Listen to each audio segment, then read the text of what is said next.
ውድ ቻናላችን ቤተሰቦች እንኳን ወደ ቻናላችን በደና መጣችሁ። አሁንም ሊቨርፑልን በተመለከቱ ዘገባዎች ተመልሼ መጥቻለሁ። በዚህ ሰዓት ምን እንመለከታቸው ሊቨርፑል ፍሬዲ ውድማን የተባለ አንድ በረኛ በነፃ ማስፈረም እችሏል። ምን እንመለከት ይሆናል። እንደዚሁም ዘጋርዲያን እንደዘገበው ከሆነ እንግዲህ ሊድስ ዩናይትዶች ጆ ጎሜዝን ማስፈረም ይፈልጋሉ እየተባለ ይገኛል። እነዚህንና ሌሎችንም ጨምሬ ይዤላችሁ መጥቻለሁ። እስከ መጨረሻው ደቂቃ ድረስ አብራችሁኝ እንድትቆዩ በአክብሮት እጋብዛለሁ። በዚህ በአዲሱ በረኛ ዙሪያ ያላችሁንም ሐሳብ እዚሁ ኮሜንት ሴክሽን ላይ በመጻፍ አሳውቁኝ። ሰብስክራይብ ላይክ ሼር ያደርጋችሁ የቻናሉ ቤተሰብ እንድትሆኑ በአክብሮት እጠይቃለሁ። አሁን በቀጥታ ወደ ያስኩላችሁ ጉዳዮች እገባለሁ። በመጀመሪያ የምንመለከተው ፉትቦል ኢንሳይደር ይዞት የወጣውን ዘገባ ይሆናል። እንደ ፉትቦል ኢንሳይደር ዘገባ ከሆነ እንግዲህ ሊቨርፑሎች የብላክፑልን ጋብሪኤል ሹልተርን ለማስፈረም ከስምምነት ደርሷል እያለን ይገኛል። ይህ ተጫዋች እንግዲህ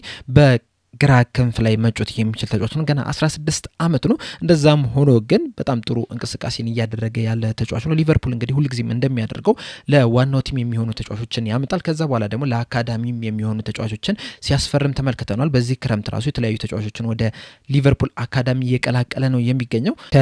ከሁለት ሳምንት በፊትም እንግዲህ አንድ በረኛ ፒች የተባለ በረኛ ወደ አካዳሚ መቀላቀሉ አይዘነጋም። አሁን ደግሞ ተረኛው ጋብሪኤል ሹልተር ነው እየተባለ የሚገኘው። ይህ ተጫዋች ቀደም እንዳልኳችሁ 16 አመቱ ነው። ነገር ግን ለብላክፑል በ15 አመቱ ከ9 ወር ከ27 ቀን የመጀመሪያ ሲኒየር ጨዋታውን ማድረግ ይችላል። ይህም እንግዲህ በብላክፑል ሂስትሪ ሪከርድ ሆኖ ተመዝግቦለታል። እንደዚሁም ደግሞ ከ15 አመት በታች በሆኑ ተጫዋቾች እንግዲህ የአመቱ ምርጥ ተጫዋችም ተብሎ መመረጥ የቻለ ነው እና በቀጣይ ሳምንትም እንግዲህ ሊቨርፑሎች የዚህን ተጫዋች የሜዲካል ምርመራም ያደርጋሉ ተብሎ ነው የሚጠበቀው። ከዛ በኋላ የሊቨርፑል ተጫዋች ሆኖ ይፋ ይደረጋል እየተባለ ይገኛል። ሌላኛው የምንመለከተው ዘገባ ደግሞ ጆ ጎሜዝን የተመለከተውን ሲሆን ከዚህ በፊት እንግዲህ ዘጋርዲያን ይዞት በወጣው ዘገባ መሰረት እንግዲህ ጆ ጎሜዝ ከሊቨርፑል አይለቅም ብሎ ነበር። አሁን ላይ ባወጣው ዘገባ መሰረት ደግሞ ሊድስ ዩናይትዶች በዚህ ተጫዋች ዙሪያ ያለውን ነገር አጣርቷል፣ ቼክ አድርጓል እያለን ይገኛል። ነገር ግን እንደ ሊድስ ዩናይትድ ኒውስ ዘገባ ከሆነ እንግዲህ ጎሜዝ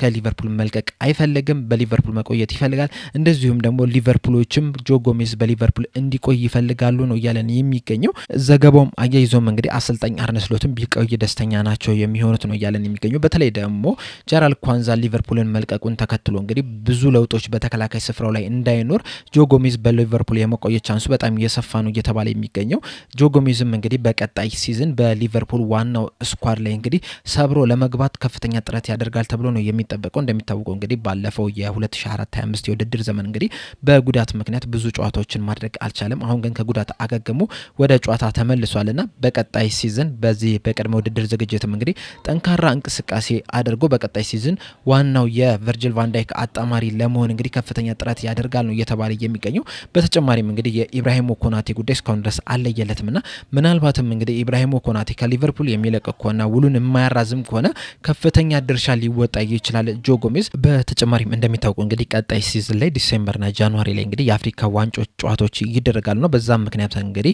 መሐመድ ሳላ ወደ ግብጽ ብሔራዊ ቡድን የሚቀላቀል ይሆናል እና ያንን ቦታ ማን ነው ከቨር የሚያደርገው ሲባል እንግዲህ በዚህ ሰዓት ምናልባትም ፍሪምፖንግ ያንን ቦታ ከሌላ ተጫዋች ጋር እየተቀያየረ ከቨር ሊያደርግ የሚችልበት ቻንስ አለና ፍሪምፖንግ ያንን ቦታ ከቨር የሚያደርግ ከሆነ ለብራድሊም ሌላ ተጫዋች ያስፈልጋልና ጆ ጎሜዝ እንደሚታወቀው ደግሞ በተከላካይ ስፍራ ላይ ሁሉንም ቦታዎች ከቨር ማድረግ የሚችል ተጫዋች ነውና ምናልባትም ቀጣይ ሲዝን ላይ ያንን ቦታ ከቨር ሲያደርግም ልንመለከት የምንችልበት ቻንስ አለና በሊቨርፑልም እንግዲህ ይቆያል ነው እየተባለ የሚገኘው። ነገር ግን ዘጋርዲያን አያይዞ በዘገበው ምንድነው ያለው ጆ ጎሜዝ እንግዲህ ከሊቨርፑል የሚወጣ ከሆነ ሊቨርፑሎች ቢያንስ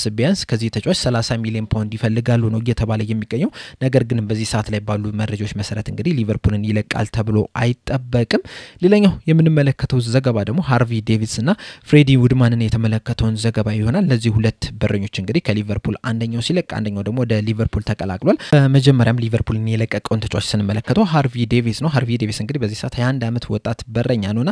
በዚህ ሰዓት እንግዲህ በሊቨርፑል ቤት የሚያቆየውን ኮንትራት ተፈራርሞ ለ1 አመት በሚቆይ የውሰት ውል ወደ ሊግቱ ላይ ለሚገኘው ክለብ ክራውሊ ተዘዋውሯል ነው እየተባለ የሚገኘው። ይህ ተጫዋች እንግዲህ የረጅም ጊዜ ኮንትራት ነው በሊቨርፑል የሚያቆየውን ኮንትራት የፈረመውና በውሰት ውል ለ1 አመት በሚቆየው ውሰት ውል ሊቨርፑል ሊለቅ የቻለው ይህ በረኛ እንግዲህ ከሊቨርፑል ሲለቅ የመጀመሪያው በረኛ አይደለም ከዚህ በፊትም እንግዲህ ጃሮስ ወደ አያክስ አምስተርዳም በአንድ አመት በሚቆየው ሰዓት ውል ኮንትራቱን አራዝሞ መሄዱ አይዘነጋምና ሁለት በረኞች እንግዲህ በተመሳሳይ የዝውውር መስኮት ከሊቨርፑል መልቀቃቸው ይፋ ተደርጓል በአንጻሩም ደግሞ ሊቨርፑል እንግዲህ በዚህ የክረምት የዝውውር መስኮት በአጠቃላይ እንደ አዲስ የሚቆጠሩ ሶስት በረኞች ሊቨርፑልን ተቀላቅሏል አንደኛው ማማርዳሽቪሊ ነው ሌላኛው ደግሞ ወጣቱ የ21 አመት በረኛ የሆነው ፒቺ ነው አሁን ደግሞ ፍሬዲ ውድማን ነው የተቀላቀለ የሚገኙና ሶስት በረኞች ሲገቡ ሁለት በረኞች ደግሞ በውሰት ውል መውጣት እችሏል ሁለቱም እንግዲህ ተስፋ የተጣለባቸው ናቸው ሃርቪ ዴቪስም ቢሆን ጃሮስም ቢሆን በሊቨርፑል ቤት በጣም ከፍተኛ ተስፋ የተጣለባቸው ነውና እንደዛም ሆኖ ግን ሊቨርፑሎች በዚህ ሰዓት አዲስ በረኛን ወደ ሊቨርፑል መቀላቀል እችሏል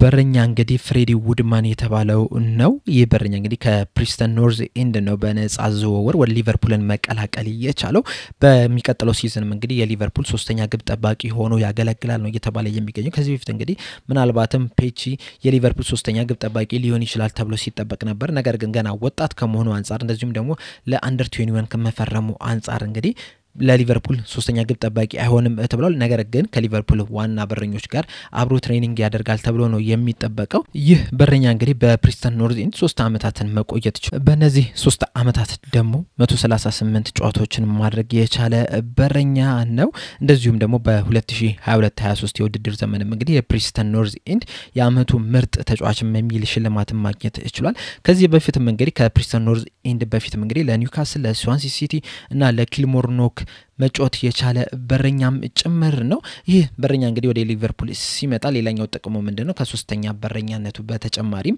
በጣም ልምድ ያለው በረኛ ነው በተለያዩ ቦታዎች መጫወት ይችላል በአጠቃላይ 300 ጨዋታዎችን ማድረግ የቻለ በረኛ ነው 4 የፕሪሚየር ሊግ እንደዚሁም ደግሞ 200 የሻምፒዮንሺፕ ጨዋታዎችን ማድረግ ይችላል ከነዚህ ጨዋታዎች ደግሞ 99 ክሊን ሺቶችንም ይዞ መውጣት የቻለ ተጫዋች ነው ሌላኛው ተጨማሪ ጥቅሙ ምንድነው እንደ ሆም ግሮን ነው የሚቆጠረው ምክንያቱም በልጅነቱ እንግዲህ በእንግሊዝ ፕሪሚየር ሊግ መጫወት የቻለ ተጫዋች ስለሆነ ማለት ነውና ያም እንግዲህ ለሊቨርፑል ትልቅ ጥቅም ይሰጣል ምክንያቱም በዚህ ሰዓት እንግዲህ ሊቨርፑል የሆም ግሮን ኮታ ትንሽ እጥረት ነው እየታየበት የሚገኙና የዚህ በረኛ መምጣት እንግዲህ ያንን ነገር ከፍ የሚያደርግላቸው ይሆናል በተጨማሪም ይህ በረኛ እንግዲህ በኒውካስል ቤት ከ2014 እስከ 2022 ድረስ መቆየት የቻለ በረኛ ነበር ከዚህ በፊትም እንግዲህ ሊቨርፑሎች ከዚህ በረኛ ጋር ስማቸው መያዝ ችሎ ነበር በተለይ ደግሞ 2016 ላይ ይሄንን ተጫዋች ለማስፈረም ፍላጎት እንዳላቸው አንዳንድ መረጃዎች ሲወጡ ነበር ነገር ግን ያንን ነገር ገፍተው አልሄዱበትም ስለዚህም ዝውውሩ ሳይሳካ ቀርቷል አሁን ግን በነጻ በማግኘታቸው ኦፖርቹኒቲውን ተጠቅመው እንግዲህ ይሄንን በረኛ ሊያስፈርሙት እችለዋል ማለት ነው ቀደም እንዳልኳችሁ እንደ ሶስተኛ ግብ ጠባቂ ሆኖ ነው የሚያገለግለውና ከዚህ በፊትም ሊቨርፑሎች ሲያደርጉ እንደነበረው እንግዲህ ብዙ ጊዜ ሶስተኛ ግብ ጠባቂ ልምድ ያለው ነው ሲጠቀሙ የነበረው በርግጥ አምና ጃሮስ ነበር ሶስተኛ ግብ ጠባቂ ሆኖ ማገልገል የቻለው ከዛ በፊትም እንግዲህ የተለያዩ ልምድ ያላቸው በረኞች ተጠቀሙበት ተመልክተናል አሁንም እንግዲህ የዚህ በረኛ ልምዱ እንግዲህ ለሊቨርፑል ከፍተኛ ጥቅም ይሰጣል ተብሎ ነው የሚጠበቀው እዚህ ላይ ግን አንድ ማንሳት ያለብን ነጥብ ምንድነው ቀደምም እንዳልኳችሁ እንግዲህ ሊቨርፑል ሁለት በረኞችን በውሰት ውል ሰጥቷል ሃርቪ ዴቪስ እና ጃሮስን በውሰት ውል ሰጥቷል ከዛ በኋላ እንግዲህ ማማርዳሽቪሊ ፒቺን እና ይሄን ፍሬዲ ውድማንን ማምጣት ይችላልና ምን አይነት አካሄድ ነው እየሄደ ያለው የሚለው ነገር እንግዲህ በጣም ትልቅ ጥያቄ ያስነሳል ምክንያቱም በዚህ ሰዓት እንግዲህ ሊቨርፑል ከ1 እስከ 3ኛ ግብ ጠባቂ ያሉት ይፋ ሆነዋል አንደኛው አሊሰን ሁለተኛ ማማርዳሽቪሊ ሶስተኛ ደግሞ ውድማን ነው ይሆናል ተብሎ የሚጠበቀው ነገር ግን ደግሞ ጃሮስ እና ዴቪስ ደግሞ በሊቨርፑል ቤት ከፍተኛ ተስፋ የተጣለባቸው እንደዚሁም ደግሞ በውሰት ውል ሲወጡ ራሱ ውላቸውን አራዝሞ ኮንትራታቸውን አራዝሞ ነው የወጡትና ሊቨርፑሎች ምን ሊያደርጉ ነው ያሰቡት የሚለው ነገር እንግዲህ ትልቅ ጥያቄ ያስነሳል አንድ ፍርሃት ወይም ግምት ያለኝ ምንድነው ምናልባትም ሊቨርፑሎች ከአሊሰን ቤከር ጋር የመለያ ጊዜያቸው እየደረሰ ይመስለኛል ምክንያቱም እንግዲህ አሊሰን አሁን ላይ 32 አመቱ ላይ ይገኛል በርግጥ ይህ ለበረኛ ትልቅ የሚያስብለው አይደለም ምክንያቱም በረኞች እንግዲህ እስከ 43 አመታቸው ድረስ ሲጫወቱ ተመልክተናቸዋልና ያ ትልቅ የሚያስብለው አይደለም ምርጥ የሚባል አቋሙ ላይ ነው የሚገኘው ነገር ግን ደግሞ ከአመት አመት እየተጎዳ የሚያልፉት ጨዋታዎች እንግዲህ እየበዙ ነው የሚገኙት በዚህ አመት እንኳን ራሱ የተለያዩ የፕሪሚየር ሊግ የሻምፒዮንስ ሊግ ጨዋታዎች አልፎታል ምናልባትም እንግዲህ ከኬልሄር ጋር እኩል አይነት ጨዋታዎችን የተጫወቱ ይመስለኛል ወይም ወደዛም ከሚጠጋ አካባቢ ጨዋታዎችን ማድረግ ይችላልና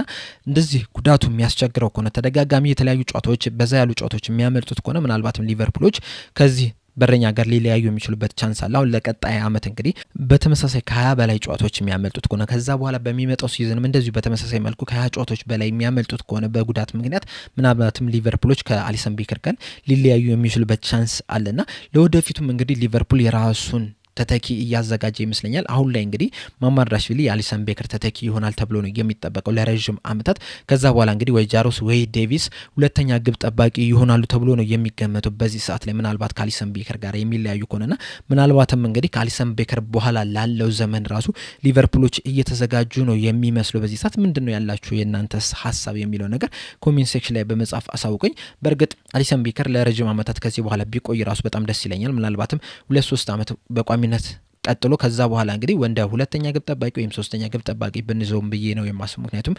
የአሊሰን ቤከር ልምድ በጣም ትልቅ ነው ልናጣው የሚገባ አይደለም ለወደፊቱ ለሚመጡት ወጣት በረኞች ራሱ የአሊሰን ቤከር ልምድ ከፍተኛ አስተዋጽኦ ይሰጣቸዋልና በሊቨርፑል ቢቆዩ ደስ ይለኛል ነገር ግን ደግሞ ሊቨርፑሎች እንደዚህ በተደጋጋሚ የሚጎዳ ከሆነ ምናልባትም ከሱ ጋር ሊለያዩ የሚችልበት ቻንስ ሊኖር ይችላል ብዬ አስባለሁ የናንተን ሐሳብ እንዳለ ኮሜንት ሴክሽን ላይ በመጻፍ አሳውቁኝ ለአሁን እዚህ ላይ አበቃው በቀጣይ በሌላ እስከምንገናኝ ድረስ ሰብስክራይብ ላይክ ሼር ማድረግ እንዳትረሱ ቻው